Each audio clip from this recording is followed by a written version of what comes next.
I could not find a box big enough, but found this trunk downstairs. It's one left over from the charity magic show a few years back. You remember Father Shields' magic hat? Oh, Ewan, I just heard other...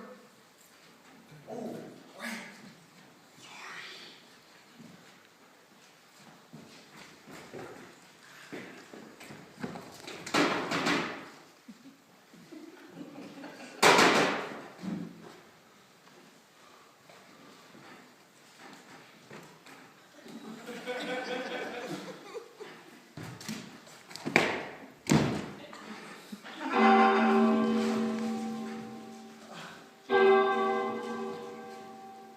I'm sorry. I forgot the bells are ringing.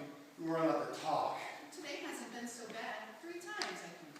You know, growing up in the orphanage, I would always get in trouble for making too much noise. George, I didn't know you were an orphan. I am? You just said you were. I did? Yes, you said you grew up in an orphanage. Oh, but I wasn't an orphan. My father was the groundskeeper, and we lived on site. An all-girls orphanage, which was an awful nice place to grow up if you catch my meaning. There was one girl in particular. I never knew her name, but I would always see her watching out her window. Even if I was just sitting there reading a book or eating lunch, she'd stare at me in my old monogrammed work shirt and smile. Well, I'd smile back and wave, like this. Hey. And she would wave back, like this. Then I'd turn my old Valentino eyes, like this. And then, oh, I'm sorry, sisters. What is it that you wanted, George? Wanted it? Yes, you know. Oh, yeah! They said on the radio a heavy frost is expected tonight. Frost? So soon? Oh, we're going to drop everything and harvest the grapes. What about these robes? Mother Superior said we had to get them repaired and shipped out by tomorrow. We can't pick grapes and finish all the sewing.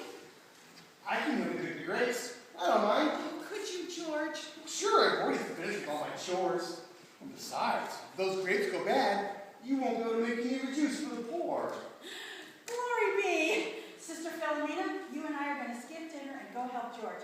Then we'll rush back and finish the rest of the sewing. We'll grab our buckets and meet you in the fields, George. Great. What is that in your back pocket, George? Oh, almost forgot. Oh, Mother Superior got a telegram from Rome. It's marked importante. That's Italian. I wonder what that means. Oh, imported. Important, George. It means it's important. We'll see that she gets this right away. Great. I'll meet you two in the vineyard. Orchard, George. Mother Superior doesn't like us to call it a vineyard. Now, once we get those grapes picked, Augusta, we'll have to start making our wine. But we don't have enough bottles, or space, or time. Well, what choice do we have? Our you-know-what is the only thing bringing money into this convent. Without it, the church would close us down for sure. Now, come on, Philomena. We've got to go help George with that grape harvest. We can't let it go bad. What, go bad, sisters? Mother Superior! We didn't see you come in. Let what go bad? George!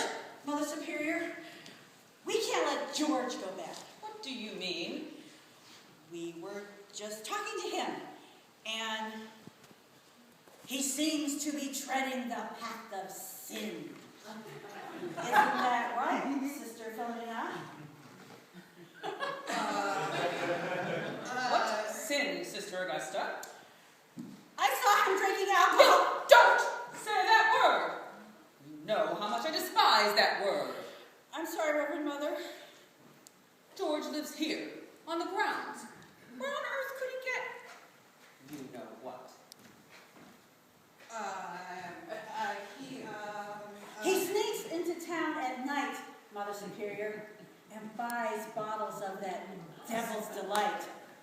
seems to be so popular among the locals. Sister Philomena and I were going to skip dinner and counsel him. This is terrible. George has been our groundskeeper for years, and he's never once given me a moment's worry. Perhaps I should speak with him personally. Oh no, Mother Superior, you can't. Why not?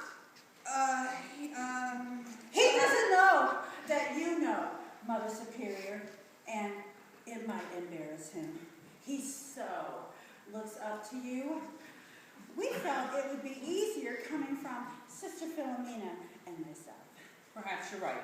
But remember, you may counsel but don't preach. Change must come from within.